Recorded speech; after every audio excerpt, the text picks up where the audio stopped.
Di sini saya akan menjelaskan mengenai mengeksplorasikan teks akademik dalam genre makro. Teks akademik atau teks ilmiah dapat berwujud dalam berbagai jenis seperti buku, ulasan buku, proposal penelitian, laporan praktikum, dan artikel ilmiah.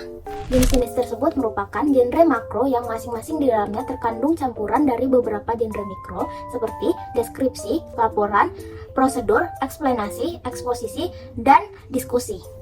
Genre makro adalah genre yang digunakan untuk menamai sebuah jenis teks secara keseluruhan, sedangkan genre mikro adalah subgenre yang lebih kecil yang terdapat di dalamnya dan dipayungi oleh genre makro tersebut.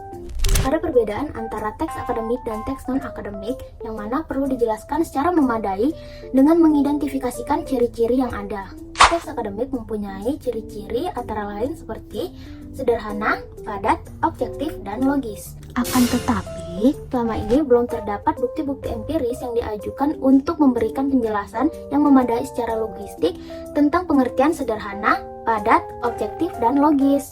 Akibatnya, ciri-ciri tersebut biasanya hanya dipahami secara naluri tanpa didasarkan pada data atau teori tertentu.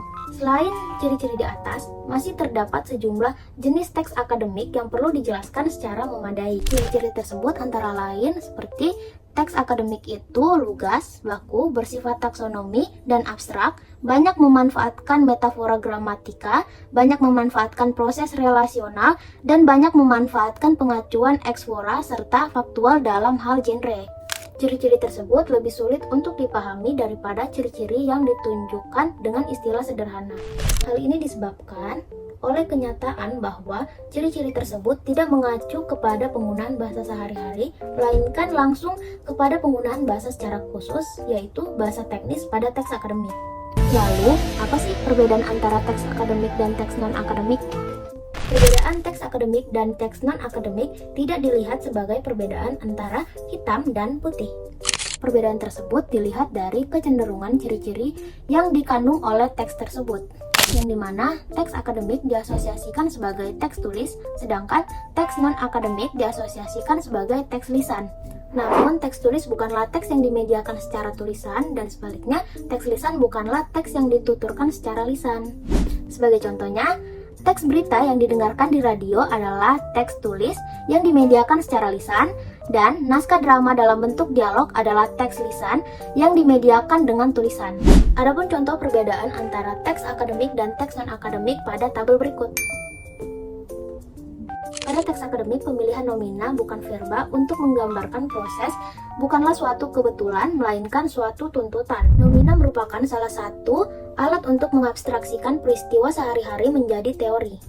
Perubahan dari verba ke nomina itu digunakan untuk memadatkan informasi dan menggeneralisasikan peristiwa subjektif menjadi objektif seperti tabel berikut. Menyajikan teks akademik dalam berbagai genre makro. 1. Ulasan buku.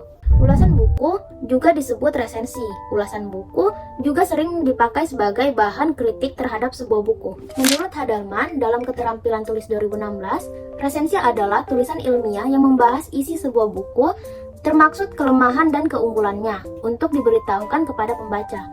Ulasan buku dalam teks akademik sedikit berbeda karena tidak ditunjukkan sebagai kritik. Ulasan buku penting dalam teks akademik karena mempermudah kita untuk mencari buku bahan ajar dan buku untuk referensi. Keduanya dapat mempermudah kita dalam menyusun kajian pustaka dalam laporan penelitian, proposal penelitian, dan artikel ilmiah. Sebagai contohnya, ulasan novel Jas, Parfum, dan Insiden karya Seno Gumira Aji Dharma yang dicantumkan dalam kajian pustaka skripsi dengan judul Pandangan Dunia Seno Gumira Aji Dharma dalam novel Jas, Parfum, dan Insiden Analisis Strukturalisme Genetik pada tahun 2015 karya Yuliana Ratnasari dari Fakultas Ilmu Budaya Universitas Gadjah Mada. Yang kedua, proposal. Proposal merupakan tulisan yang berisi rancangan penelitian atau rancangan kegiatan. Proposal penelitian memiliki struktur teks seperti pendahuluan, landasan teori, dan tinjauan pustaka, serta metodologi penelitian. Sedangkan proposal kegiatan memiliki struktur teks seperti pendahuluan, tata landasan kegiatan, dan penutup. Sebagai contohnya, proposal karya ilmiah, pembuatan lubang serapan air hujan di sekolah. 3. Laporan. dapat dikelompokkan menjadi dua, yaitu laporan penelitian dan laporan kegiatan. Laporan penelitian ditata dengan struktur teks, seperti pendahuluan, landasan teoristik, dan tinjauan pustaka, metodologi penelitian, hasil pembahasan, serta penutup. Sedangkan laporan kegiatan mempunyai struktur teks yang lebih fleksibel seperti pendahuluan, deskripsi kegiatan, pelaksanaan kegiatan, dan penutup. Sebagai contohnya, laporan penanggung-jawaban panitia pentas seni di sekolah. Lalu ada yang keempat, artikel ilmiah. Artikel ilmiah juga dapat dikelompokkan menjadi dua, yaitu artikel penelitian dan artikel konseptual. Artikel penelitian adalah laporan penelitian yang disusun dengan bentuk artikel. Sebagai contohnya, peningkatan penulisan teks distribusi menggunakan metode problem-based learning di SMP Negeri 2 Pontianak. Karya Rosa Sari Dewi dari Fakultas Keguruan dan Ilmu Pendidikan di Universitas Tanjung Pura. Lalu, artikel konseptual adalah artikel sebagai hasil pemikiran mengenai sesuatu secara konseptual. Sebagai contoh, artikel konseptual misalnya memposisikan kembali bahasa Indonesia, bahasa daerah, dan bahasa asing di Indonesia, karya Tri Wiratno dari Fakultas Sastra Universitas 11 Maret, Surakarta. Mungkin cukup sekian dari penjelasan saya, kurang dan lebihnya mohon dimaafkan.